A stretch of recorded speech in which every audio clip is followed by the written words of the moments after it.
스며서 가득 차는 듯한 느낌 듭니다. 아멘. 우리 주님의 평강이 우리의 심령에 임하면 아마 세상에서 보여주는 아픔들이 많고 우리의 환경이 참 살기 힘든 그런 고통의 자리 속에서도 우리가 평정을 유지하게 될 줄 믿습니다. 아멘.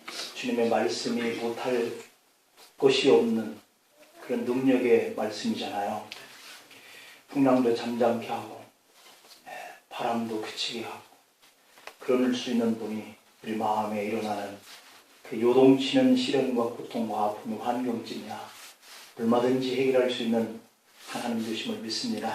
그런 평강이 우리의 심령 속에 임하기를 축복합니다. 그런 찬양이었습니다.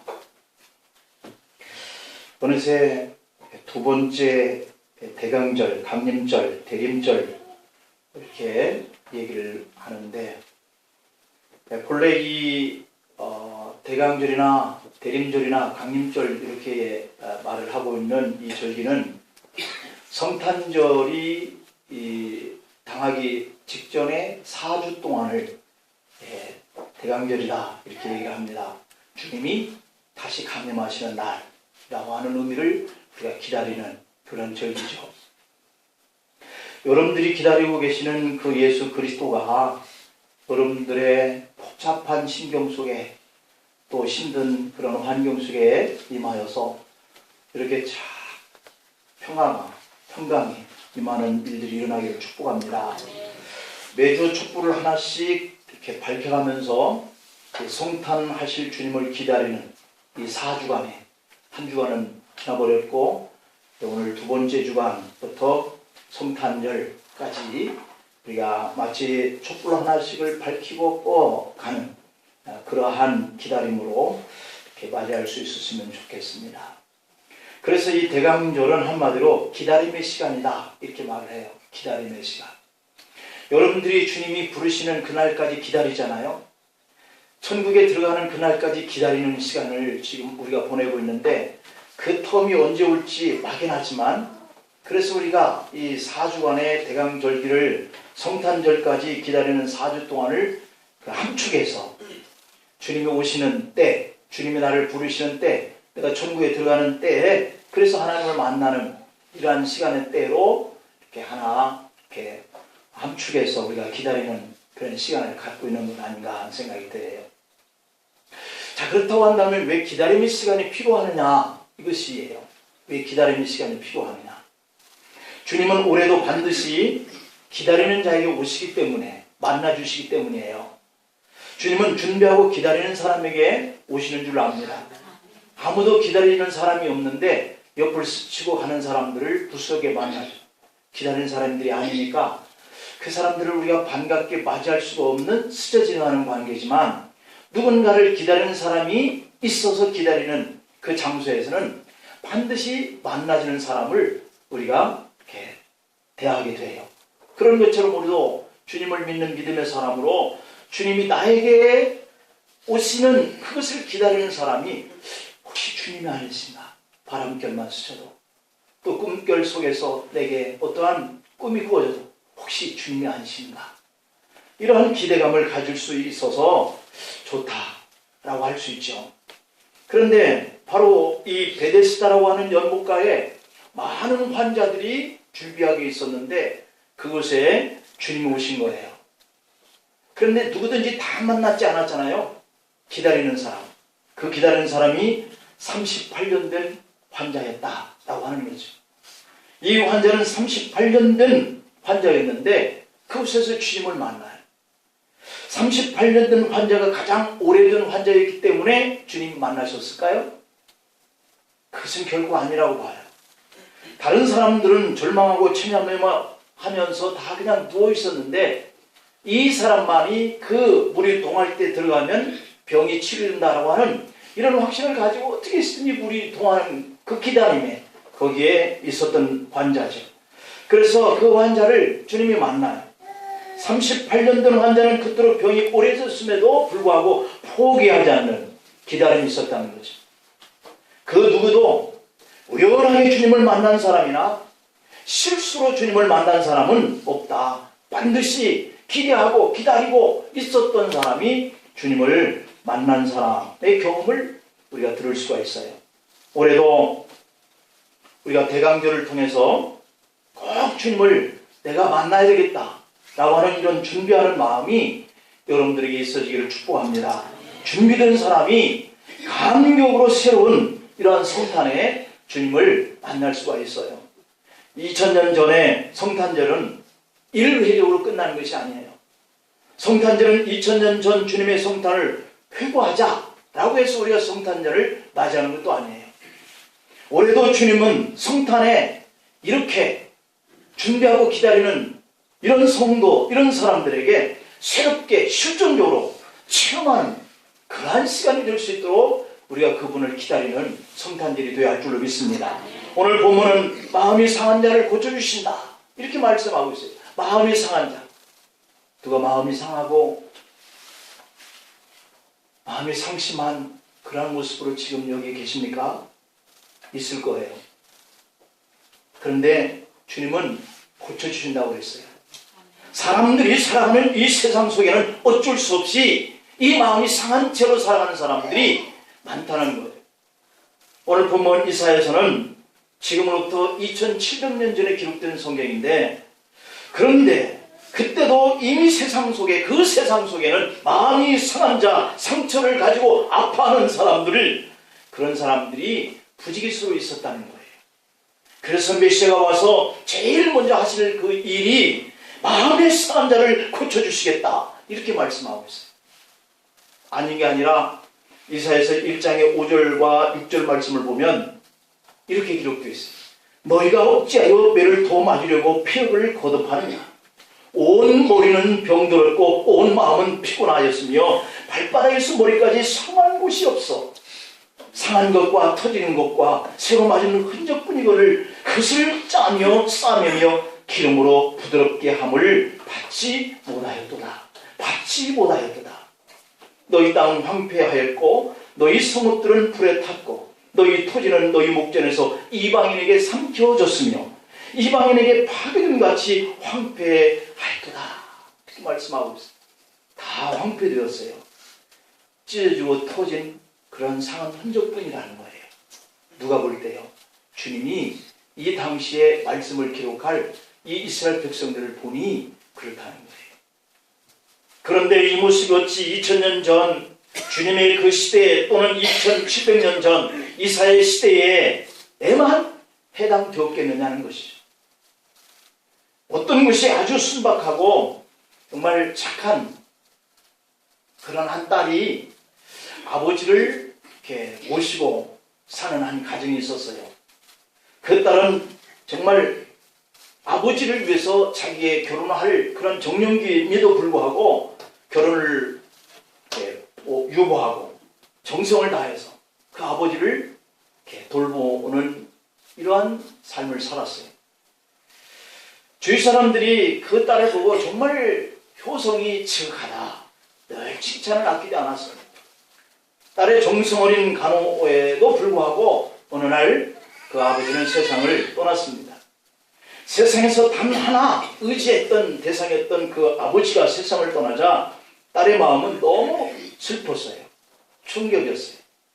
북받쳐 오르는 슬픔을 마음껏 터뜨리고 싶었지만 주변 사람들이 하도 이 딸이 그렇게 착한 딸이고 또 효심이 지극한 딸이고 극구 칭찬하는 그런 모습을 늘 듣고 이렇게 생활을 했던 딸이기 때문에 주변 사람들을 보아서라도 아버지를 잃은 그 슬픔을 억제하였어요.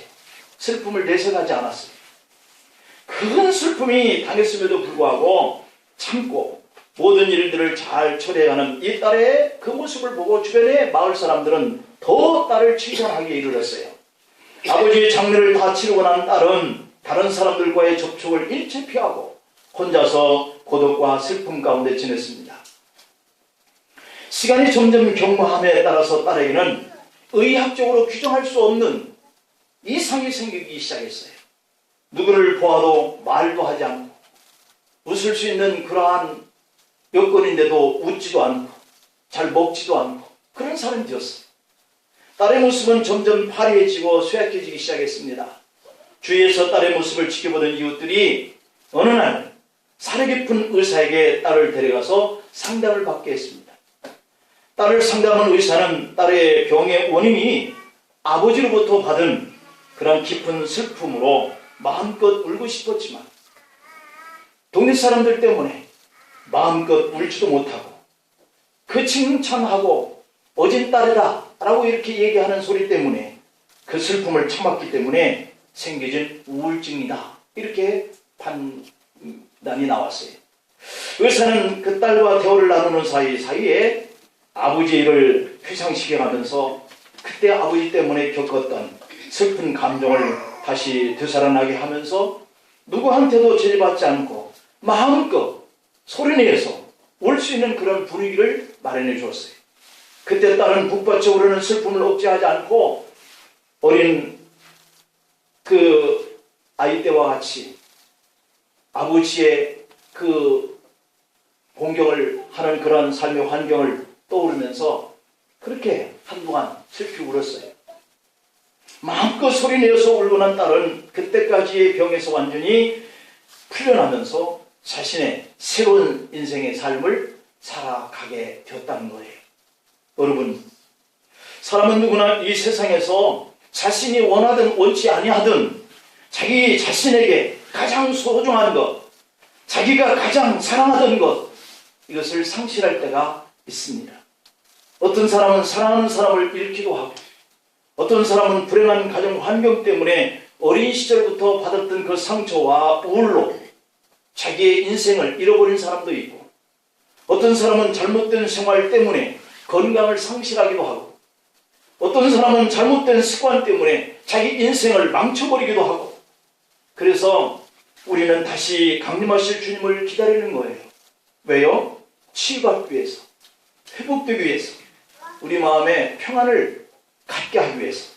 다시 오실 주님이 오시면 그런 역사가 일어날 줄 믿습니다. 주님이 오시면 그러면 과연 구체적으로 우리에게 어떤 일이 일어날까? 오늘 이 의미를 우리가 생각해 보려고 해요. 첫째는 다시 오실 주님은 마음이 상한 자를 고치러 오신다 그랬어요. 마음이 상한 자라고 하는 것은 자신이 부딪히는 이런 환경으로, 좁혀지는 인간관계로 마음이 깨어진 자예요. 자기의 죄를 그래서 이렇게 느끼면서 통일을 하는 이런 자를 말해요. 여기서 상한 마음을 고쳐준다라고 하는 것은 그 사람의 죄를 해결해 준다라고 하는 의미가 있는 거예요. 그런데 이 세상에서 내 죄 때문에, 자기의 죄 때문에 마음을 아파하는 이런 사람을 고쳐줄 자가 누가 있을까라고 하는 점이에요. 누가 우리 각 사람이 지은 죄를 해결해 줄 수 있을까? 세상에는 없다는 것이죠.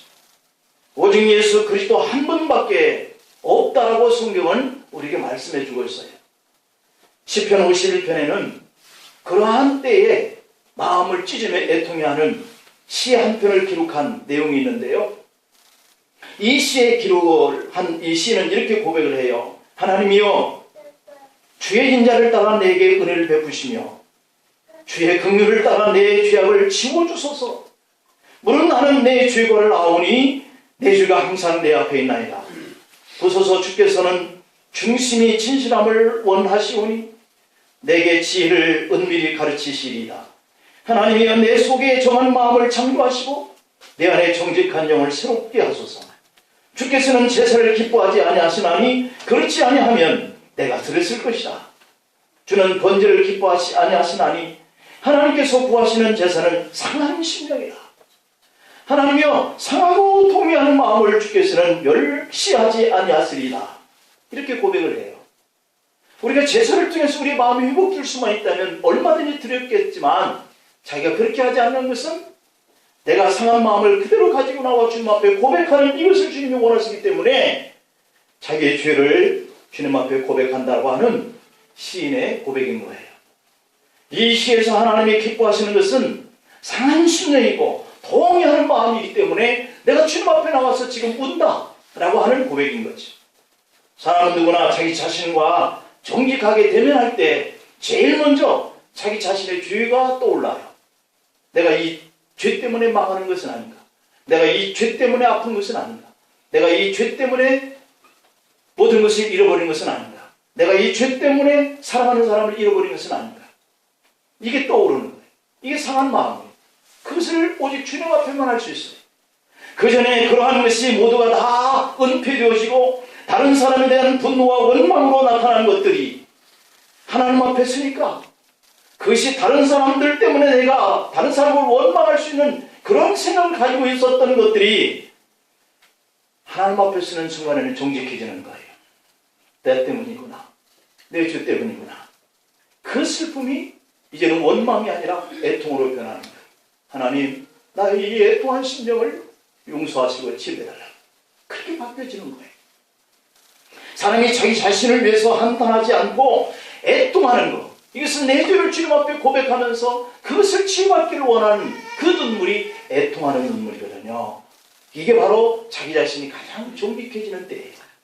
거기에 바로 하나님의 위로가 임하게 되는 겁니다. 하지만 많은 사람들은 자신을 위해서 애통해하며 슬퍼할 수 있는 그 기회를 놓치는 거예요. 다시 말하면 자기 죄를 정직하게 하나님 앞에 떠올리고 기록하고 치료되기를 원하는 이 일을 하지 못한다는 것이죠.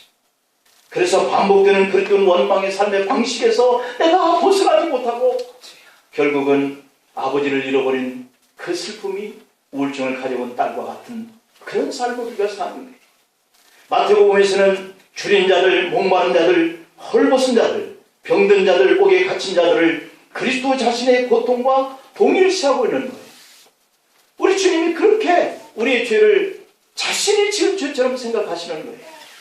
마지막 때에 주께서 의인들에게 너희는 내가 줄일 때 먹을 것을 주었고 목마를 때 마실 것을 주었고 나그네 되었을 때 나를 영접하였고 헐벗었을 때 입을 것을 주었고 옥에 갇혔을 때 와서 보았다. 이렇게 말씀하고 하실 때에 의인들이 그 말을 듣고 너무 황송한 거예요. 주님, 언제 우리가 그렇게 했습니까? 라고 고백하는 모습을 볼 수 있습니다. 그때 주님은 그들에게 마태복음 25장의 21절에 보면 너희가 여기 내 지극히 작은 형제에게 한 것이 곧 내게 한 것이다. 이렇게 말씀하거든요. 이웃의 고통, 비참함에 대해서 내가 무감각하게 살았다는 것, 함께 그것을 붙들고 운다는 것, 그것은 주님의 슬픔에 함께 동참한다는 의미예요. 그런데 우리의 모습은 어떤가요? 어디 멀쩡한 사람이 한 사람이라도 있을까요? 이것이 오늘 적나라한 우리들의 실상인 것입니다. 나는 아무렇지도 않다는 듯이 대단한 척하여서 그렇지 우리는 다 환자예요. 우리 가운데 마음의 병 상처 없이 살아가는 사람이 없다면 우리는 다 환자예요. 겉만 멀쩡하지 속은 다 시커멓게 타들어가고 있는 가운데에 여기 앉아있는 분들이 많을 거예요. 지금도 속으로는 피를 흘리며 울고 있을 그런 문제를 안고 여기 계실 수도 있는 거예요. 한꺼풀 화장만 벗기면 그 무엇으로도 치유받지 못할 깊은 상처들이 적나라하게 드러날 그런 문제를 가지고 여기 있어요. 남편 때문에, 아내 때문에, 자녀 때문에, 같은 교회 교인 때문에, 구역 식구 때문에, 목사 때문에, 장로 때문에, 집사 때문에, 권사 때문에, 성도들 때문에, 직장 일 때문에, 사업 때문에 날마다 우리는 상처를 받고 있어요. 하지만 우리에게 주님이 오시면 그런 마음의 상처를 치유하신다. 그리고 평강을 준다고 아까 우리 찬양을 했어요. 성경 말씀에 바로 그러한 자가 마음의 상함을 가지고 애통해하는 자가 치유를 받는다고 그러셨어요. 그렇게 되기를 축복합니다. 그래서 이사야서를 보고 그가 상한 갈대를 꺾지 않고 꺼져가는 심지를 끄지 않는다고 하신 그 주님을 우리가 기다리는 거예요. 갈대에는 황무지에서 성장하는 그러한 잡초입니다. 그런데 우리는 가끔씩 야외에 나와서 그 갈대, 억새풀 이걸 보고 너무 좋아하는 거예요. 아, 감회가 새롭고 우리 정서가 다시 회복되는 것 같아요. 그런데요, 놀랍게도 이 갈대는 황무지에서 성장하는 잡초라는 거예요. 황무지에서. 안 그래도 쓸모없는데 그 갈대가 상했다. 안 그래도 황무지에서 성장한 이 잡초가 상했다. 그런 거죠. 그게 우리예요. 안 그래도 우리가 상한 마음인데 우리는 만나는 일들 속에서 또 상처를 받는 거예요. 그런데도 주님은 그것마저도 꺾지 않고 싸매신다 약속이에요. 짐승들은 절대 상한 것을 용납하지 않고 먹어 치운다는 거죠. 나보다 약한 것, 병든 것, 상해 있는 것을 먹어 치우는 것이 짐승이에요. 이게 약육강식, 적자, 생존의 밀림의 법칙이죠. 우리는 그러면 되지 않지 않아요? 우리는 그래서는 안 되는 거 아니에요. 완전히 소외시키고 왕따시키고 도태시킵니다. 그런데 주님은 그렇게 하시지 않는다는 거예요. 상한 갈대도 고치겠다. 꺼져가는 등불도 내가 다시 끄지 않겠다. 우리에게 다시 오실 주님은 우리 마음의 상처를 싸매시면서 아무리 오래된 지병도 다 깨끗이 낫게 하겠다 약속하셔요. 금년 성탄절을 기다리는 이 대강절을 보내면서 우리의 상한 마음이 주님을 만나고 고침을 받고 모두가 좀 더 밝고 건강한 마음으로 사셨으면 하는 간절한 마음으로 축복합니다. 두 번째로는 포로된 자에게 자유를, 갇힌 자에게 노임을 전파하기 위해서 오신다는 거예요.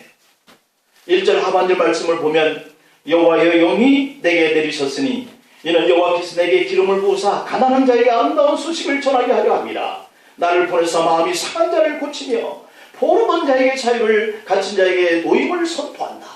이렇게 말씀하고 있습니다. 실제 이사야가 이 말씀을 선포할 때는 수많은 이스라엘 사람들이 아수르로 포로로 잡혀가던 그런 상황에 때였어요. 또 그로부터 690년이 지난 주님의 시대는 로마의 식민지로 수탈을 당하면서 억압을 당할 그런 환경에 때였어요. 그러니까 메시아가 오시면 포로에게 자유를 주고 해방을 준다는 이 메시지는 정말 큰 힘의 메시지였던 것이죠. 오늘 우리는 포로가 아니고 자유인이니까 이런 실감이 안 나죠? 안 날까요? 1절부터 이미 우리는 해방이 되었으니까, 자유인이 되었으니까. 그런데 우리가 정말 자유인일까요? 우리가 그 어떤 것의 포로가 아닌데 라고 한 말이 맞는 말 같은가요? 그렇지만 영의 세계로 보면 이미 마귀의 포로가 되어서 살아가고 있는 분은 안 계신가 물어볼 필요가 있어요. 우리 중 과연 몇이나 돈과 명예와 권력과 탐욕으로부터 진정한 자유로운 삶을 살고 있는가 한번 내 자신이 스스로 돌아볼 필요가 있다는 것이죠. 과연 몇이나 내가 두려워하지 않고 염려하지 않고 무서워하지 않고 또다시 악습과 옛사람으로부터 자유를 누리지 못하고 살아가고 있을까? 사실 지금도 병마의 포로가 되어 살아가는 분도 있습니다. 분명 신분은 자유인인데 아직 현실은 그렇지 못하다는 거죠. 이것이 지금 우리의 아픔인 거예요. 제가 아는 은퇴 장로님은 내일 모레가 8순인데 그런데 아직도 그분은 담배를 못 끊고 있다는 거예요. 지난 45년간 100번도 더 담배를 끊어야지 결심했다는 거예요. 금식도 하고 아예 혈수까지도 썼다는 거예요. 그런데 안 됩니다. 내 의지나 내 노력으로 할 수 없었다고 하는 것이죠. 자유할 수 없습니다. 올해도 우리가 새롭게 성탄하실 주님을 꼭 만나야 할 이유가 여기 있습니다. 주님만이 우리를 자유하게 하실 수 있기 때문이지. 내가 붙들려 있는 것, 뚫리고 있는 것, 아파하고 있는 것들 속에서 진정으로 주님을 만나야 자유할 수 있다는 거예요. 요한복음 8장 36절에 보면 그러므로 아들이 너희를 자유롭게 하면 너희가 참으로 자유로우리라. 주님이 우리를 자유롭게 해야 진정 자유가 온다는 거예요.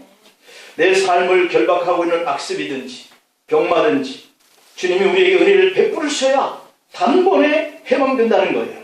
이렇게 기다리는 것이 그런 이유 때문인 줄 믿으시기를 축복합니다. 마지막으로 슬픈 자를 위로하려고 오신다는 거예요. 상한 자를 치료하고 뭔가 묶여있는 것, 결박된 것 속에서 우리를 자유하기 위해서 그리고 슬픈 자를 위로하려고 주님이 오신다. 오늘 보면 2절 3절에 보면 여호와의 은혜의 해와 우리 하나님의 보복의 날을 선포하여 모든 슬픈 자를 위로하여 무릇 시온에서 슬퍼하는 자에게 화관을 주어 그 죄를 대신하며 기쁨의 기름으로 그 슬픔을 대신하며 찬송의 옷으로 그 근심을 대신하며 그들이 의인하고 그 여호와께서 심으신 그 영광을 나타낼 자라 일컬음을 받게 하려 하십니다. 할렐루야. 화관을 받고 슬픔 대신에 기쁨의 기름을 받고 찬송의 옷으로 근심의 옷 대신에 밟고 의의 나무로 영광을 나타내는 그러한 위로를 주시기 오신다는 거예요. 지난주 28일 월요일 브라질 사페코넨시라고 하는 곳에서 축구 선수들을 실은 전세기가 콜롬비아 메디인 산에서 추락해가지고 축구 선수 등 탑승객 81명 중 76명이 사망하고 6명만 살았다는 거예요. 브라질 축구팀 비행기 사고가 그 소식이 전해진 가운데 비행기를 타기 전에 한 신부와 신랑이 나눈 그 대화가 공개되었어요. 티아기뇨라고 하는 남편인데 아내의 임신 소식을 메시지로 전달받았어요. 그 소식을 듣고 기뻐하는 영상이 공개돼서 안타까움을 자아냈다라고 하는 겁니다. 지난 28일 우승을 눈앞에 뒀던 이 브라질 축구팀 비행기 추락사고로 죽어버린 이 팀은 지난 4부 리그에서 1부, 2부, 3부, 4부 리그 가장 땅바닥에 있는 선수들이죠. 근데 이 선수들이 얼마나 애를 쓰고 노력하고 했는지 1부 리그에서 승격을 할 그러한 브라질 선수들이 된 거예요. 그래서 이들을 흑수저의 신화라고 이렇게 유명해지기도 한 팀이라고 그러는데 결승전을 하기 위해서 이 콜롬비아로 가게 되었는데 결국은 죽은 거죠. 강자 독식이다 라고 하는 냉엄한 현실 속에서도 기적을 믿었던 이 브라질의 4부 리그에서 올라온 이 작은 프로 축구팀, 하지만 꿈을 현실로 이루려는 마지막 여정에서 역시 흑수저는 흑수저다 라고 칭하는 이러한 씁쓸한 그런 죽음으로 정말 영광으로 드러날 수 있는 그런 기회 때에 그 꿈이 산산조각이 나고 말았어요. 졸지에 가지고 있는 유족들의 슬픔은 어떻게 하며 아이를 가졌다고 기뻐하던 이 신부의 마음의 상처는 얼마나 클까요? 또 지난주 30일 수요일에는 대구의 유명 전통시장인 서문시장에서 2005년에 불이 한번 났는데 그때도 1,000억이라고 하는 손실을 봤대요. 근데 11년 만에 또 큰 불이 난 거예요. 대구소방본부에 따르면 30일 오전 2시께 발생한 이 불이 지하 1층에서부터 4층 규모의 서문시장 4지구를 전부 다 태워버렸다는 거죠. 이로 인해서 건물 내부에 893개의 점포가 모두 다 불에 탔습니다. 대구광역시와 소방당국은 이로 인해서 피해 집계를 냈는데 약 1,000억 원에 육박할 것이다 이렇게 얘기를 합니다. 생각해보면 다들 기쁨 속에 살기를 바라지만 우리가 살고 있는 이 땅의 현실은 그렇지 않다는 거예요. 이렇게 원치도 않는 늘 사건과 사고로 우리는 늘 눈물이고 한숨과 괴로움 속에 사는 거예요. 단 하루도 단 한순간도 근심 없이 슬픔 없이 아픔 없이 사는 사람이 없는 것 같은 거죠. 백주의 머리 위로 날아가던 비행기가 땅에 떨어질 줄 누가 상상이나 했겠습니까? 늘 생활의 기반이 되었던 상가가 불에 타고 몸만 급히 도망쳐 나와야 할 그 일이 오늘 발생할 줄 누가 알았겠습니까? 그런데 이런 아픔과 슬픔보다 더 큰 비극은 어디에서도 위로받을 데가 없다는 거예요. 사람들은 더욱 슬픈 일을 당해도 누군가 위로해주면 그래도 견딜만한데 우리가 이 땅에서 사는 동안에 이런 슬픔과 아픔은 아무도 위로해줄 수 없는 그런 일들이 우리의 문제 앞에 많이 다가온다는 거죠. 최고의 권력자였던 대통령도 국회에서 하야할 날을 정해주면 그대로 따르겠다고 하는 판국에 누가 과연 우리의 진정한 위로자가 될 수 있을까요? 누가 과연 우리 눈에서 눈물을 닦아줄 수 있을까요? 곁에 있는 남편일까요? 아니면 아내일까요? 아니면 자녀들일까요? 그도 아니면 구역 식구일까요? 아니면 목사가 하면 될까요? 성도들은 그나마 목사의 위로를 바라지만 극단적 아픔과 슬픔의 문제 앞에서는 목사도 실상은 아무것도 할 수 없다는 것을 느끼게 되는 거예요. 최후의 순간에는 그 누구도 내게 위로할 자가 없다는 거예요. 엄밀히 보면 사실 곁에 있는 그 사람들이 오히려 여러분을 슬프게 하고 외롭게 하고 아프게 하는 장본인들 아닐까요? 누구도 나의 진정한 위로자가 될 수 없는 거죠. 그런데 성경은 있다는 거죠. 주님만이 아멘. 위로하실 수 있다. 아멘. 그래서 우리는 오늘 또 다시 오실 그 주님을 만나기 위해 여기 있는 거예요. 주님만이 나를 슬픔을 해결할 것을 믿기 때문에 그 믿음을 가지고 여기 있는 거예요. 아멘. 그렇습니다. 이사야서 49장 15절에 보면 주님은 이렇게 말을 해요. 여인이 어찌 그 젖먹는 자식을 잊겠으며 자기 태어난 아들을 긍휼히 여기지 않겠느냐. 그들은 혹시 잊을지라도 나는 너를 잊지 않을 것이다. 이 말씀이 은혜가 되지 않습니까? 아멘. 이사야 43장 21절에 보면 내가 너를 위하여 지었나니 나를 찬송하게 하려 하였나이다. 아멘. 우리는 하나님을 찬송하기 위해서 지음받은 자예요. 에스더서 9장 22절에 보니까 이날에 유대인들이 대적에서 벗어나고 평안함을 얻어 슬픔이 변하여 기쁨이 되고 애통이 변하여 기랄 날이 되게 하신다 약속하고 계십니다. 이렇게 하시는 주님을 만나면 우리가 즐겁고 기쁘고 행복하게 웃을 수 있는 그 평안과 진정한 자유를 회복할 수 있을 거예요. 그래서 올해도 성탄을 진심으로 바라시고 성탄을 맞이할 준비를 하시기를 바랍니다. 반드시 주님은 기다리는 자에게 실망을 주지 않는다 그랬습니다. 대강절에 성탄하실 주님을 뵙고 그 위로와 그 복을 누리게 되는 은혜로운 절기가 되기를 간절히 소망합니다. 기도하시겠습니다. 하나님